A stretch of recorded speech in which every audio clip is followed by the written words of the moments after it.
The Knicks postgame show is presented by Tri-State Audi. Visit your Tri-State area Audi dealer today. A marquee matchup tonight in OKC, as good as advertised. OG Anunoby, thankfully not seriously injured there.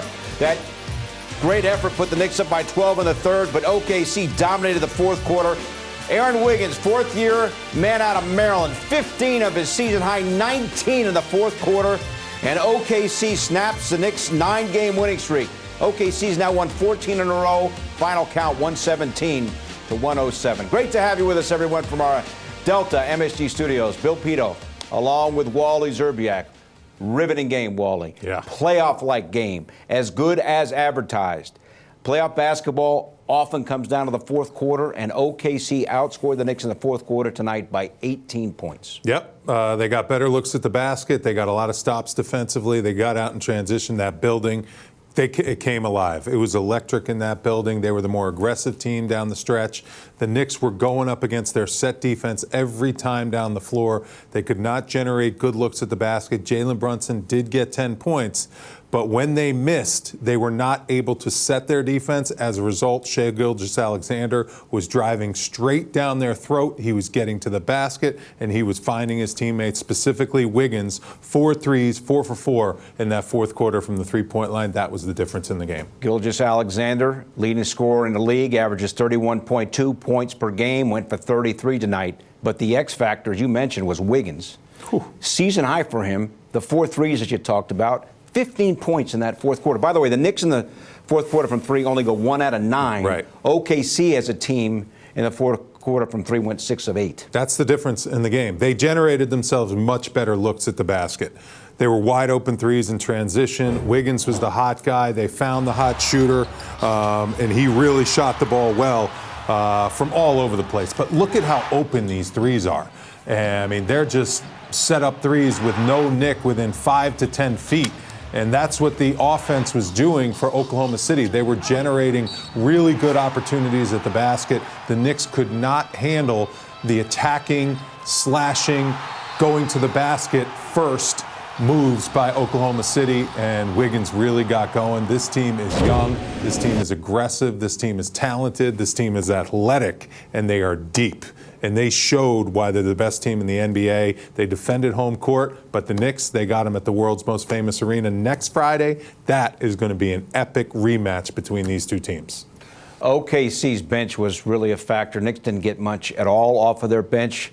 And OKC, the team that played last night, maybe the Knicks starters ran out of a little bit of gas in the fourth quarter. Wally, no Knicks starter played less than 40 minutes. No excuses. Not a factor? Sorry. Right. Zero excuses. Right. In a game with this type of intensity, with as much as was on the line, Knicks built themselves a nice lead going into the fourth quarter. They led by 12 at halftime. There is no excuses. No one in that locker room is going to use fatigue as an excuse that they played too many minutes. The bottom line is, in the fourth quarter, when it came to crunch time, who's the better team, who wants the game more, who makes the winning plays? It was Oklahoma City tonight.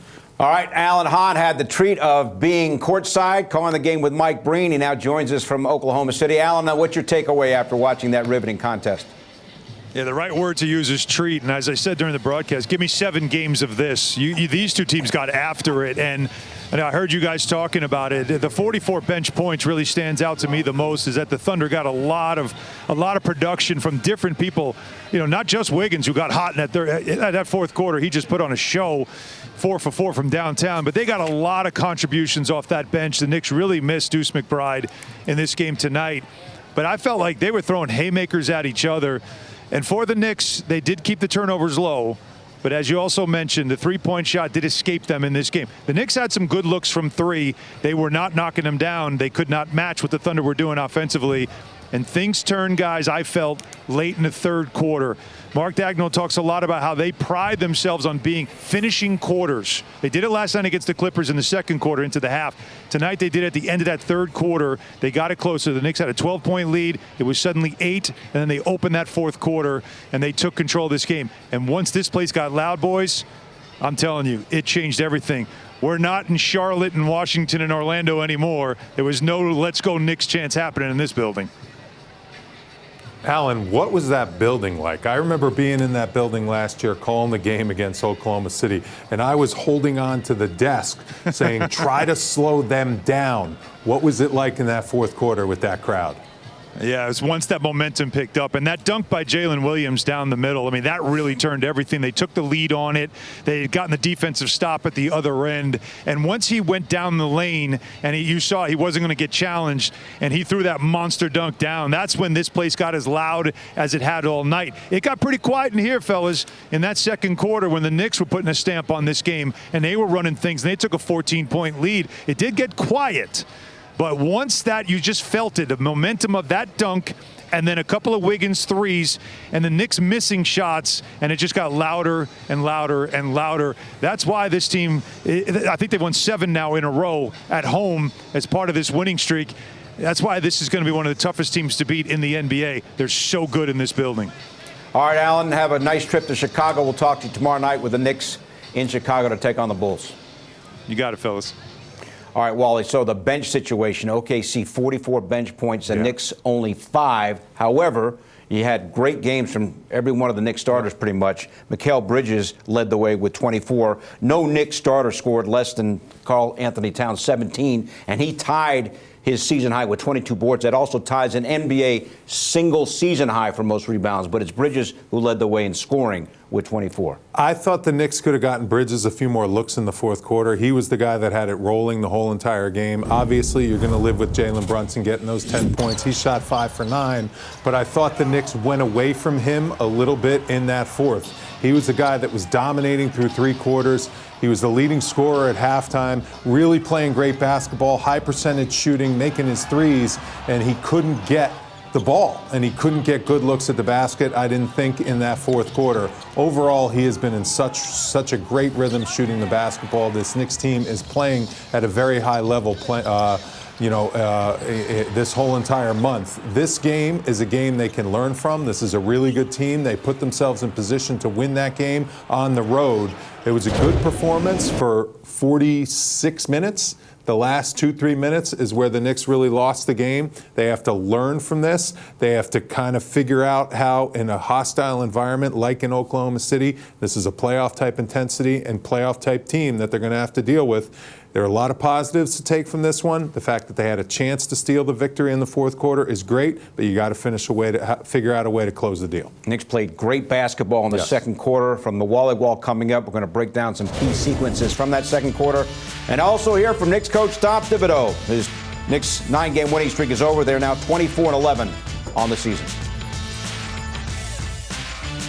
The Knicks postgame show is presented by Audi. Visit your Tri-State Audi dealer today.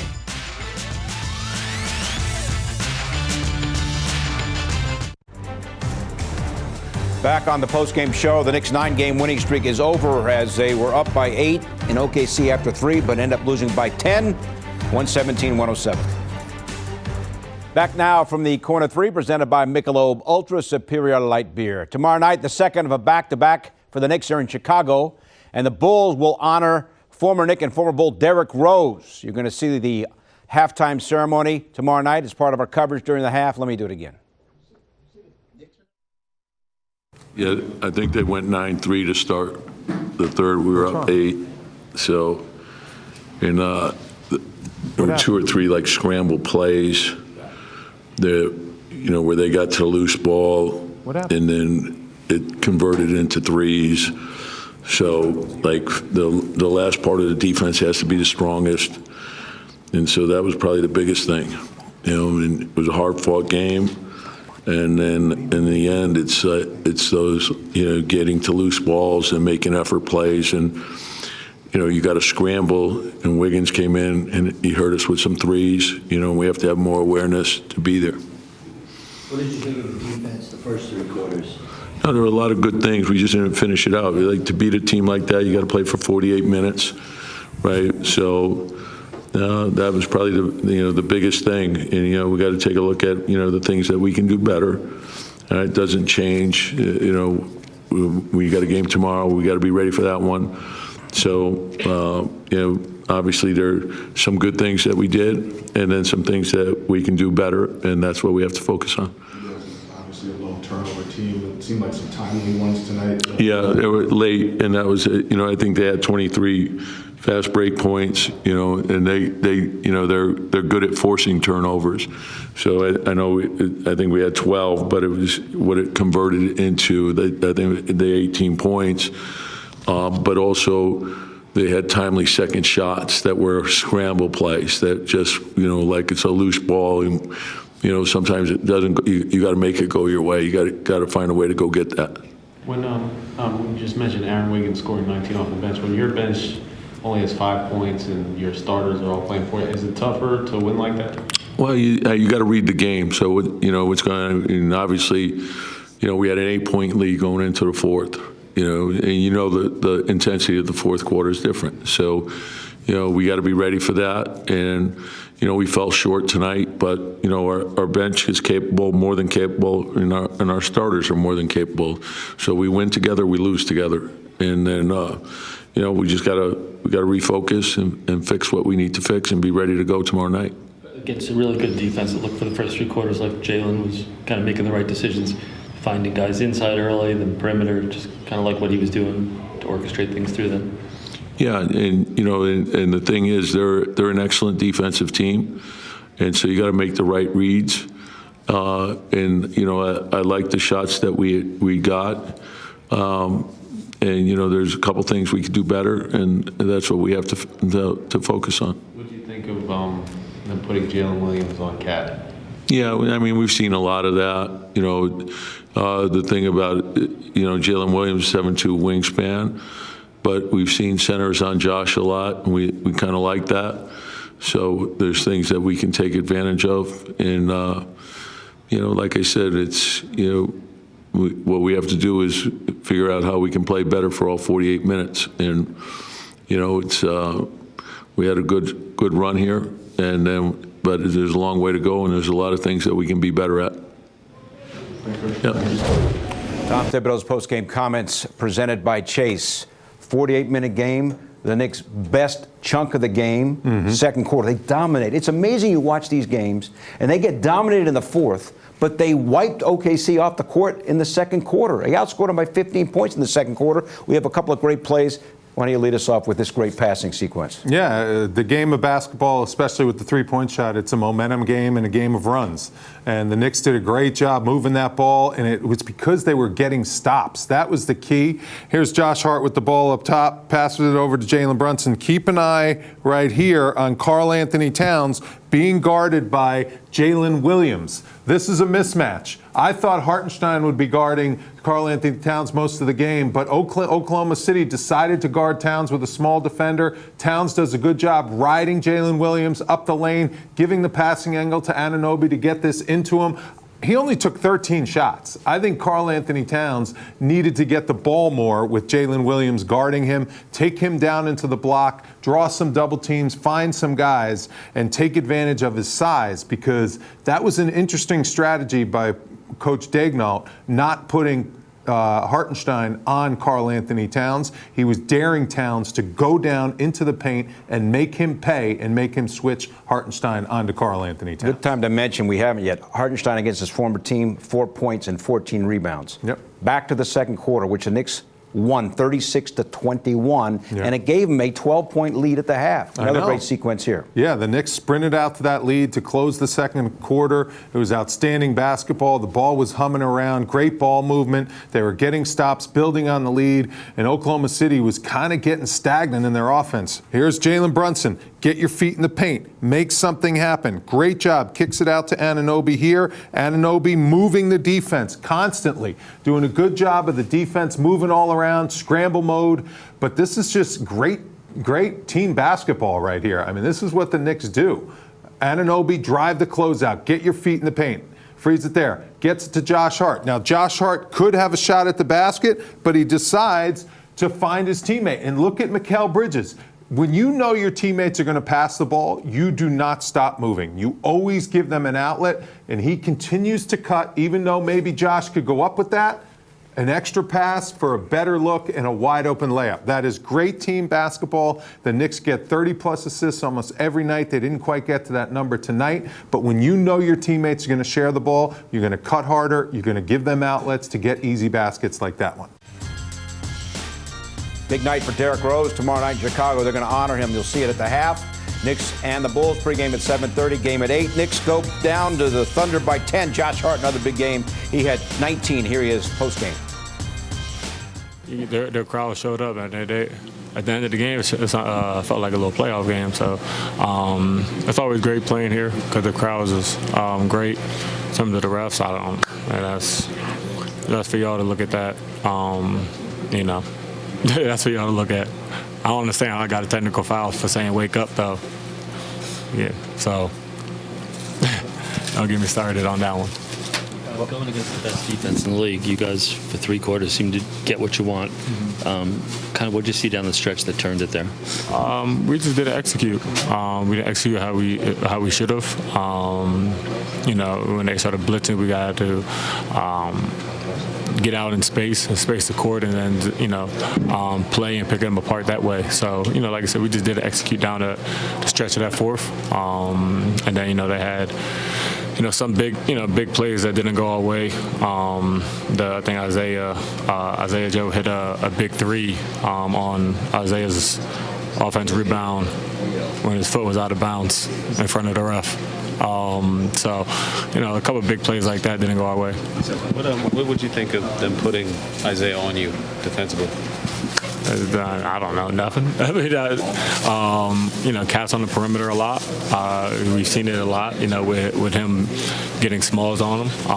It's not anything new. It's something we got to make sure we're, prepared for. Interesting. They had Isaiah Hartenstein guarding Hart, trying to keep him off the boards, and as Josh was just talking about, because Karl-Anthony Towns on the perimeter would have taken Hartenstein away from the basket. Interesting. Yeah, and they play small. Jalen Williams at the 4, he's a capable 4, but he's not a very big dominant 4 and a big-time rebounder. And Hartenstein's the heart and soul of their team down low. He needs to rebound for them. He needs to be that guy around the basket. So they switched up the lineups a little bit because they know Josh Hart's going to be going to the offensive boards and he's going to be hanging around the basket a little bit more. So that was a good strategic move. I think the Knicks in the future, when teams challenge Karl-Anthony Towns to play him with a smaller guy like that, you have to punish that matchup in the paint, in the post, and not allow Karl-Anthony Towns to just roam the perimeter so much. But what's interesting, and we mentioned it, Towns 22 rebounds. That ties his season high and a high for any player in the league this year. 22 boards, and yet they have Hartenstein not guarding him. You know what I mean? 18 of those rebounds were defensive, so he's getting a lot of his rebounds on the defensive end of the floor, which is great. But at the same time, it's Towns is going to rebound. He has a nose for the ball. He's got great hands. He attacks the ball. He does a great job. That matchup is something that the Knicks are going to see more often because it kind of worked tonight. And I think the Knicks have to make teams pay by going to Towns in the post on the offensive end of the floor. All right, as we talked about, Bridges led the Knicks with 24. Here are now his postgame comments. Mikal, what can you take out of this game, the way you guys fought so hard? Obviously, the fourth quarter didn't go as planned, but what can you take out of today's game? It's a really good team. I think just, we just fought hard, and they just had an extra push at the end, and, that's what really happened. We was there, and then kind of made that run in the fourth. What happened in the fourth quarter? I think they got open looks, got out in transition, got some 50-50 balls, but too many open looks, I think. Kind of with that, not a lot of turnovers, but it felt like the ones you guys did have were timely. Do you think that kind of helped swing the momentum, at least in that second half, too? Yeah, they came out in that third quarter, aggressive and forced some turnovers. So, it kind of got them going. Got the juice in the arena going. So, that's we just got to start the third quarter better. 12 Knick turnovers led to 18 OKC points. Thunder celebrating their 14th win in a row. We're going to take a look ahead at tomorrow night after this.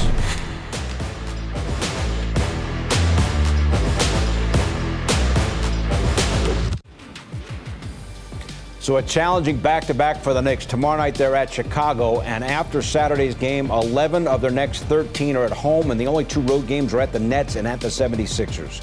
We're going to wrap things up after this.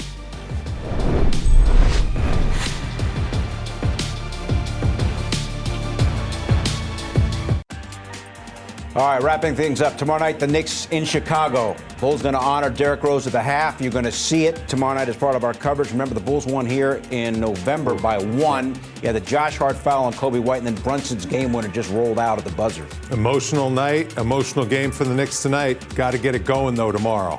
All right, so the Knicks in action tomorrow after losing a tough one tonight in OKC. We'll see you with a pregame at 7:30 and the game coverage tomorrow night at 8. You can watch here or stream on MSG Plus now in the Gotham Sports app. Want more than just a post-game show? Link your eligible TV subscription to stream Knicks games free or subscribe today in the Gotham Sports app. Just go to gothamsports.tv to learn more.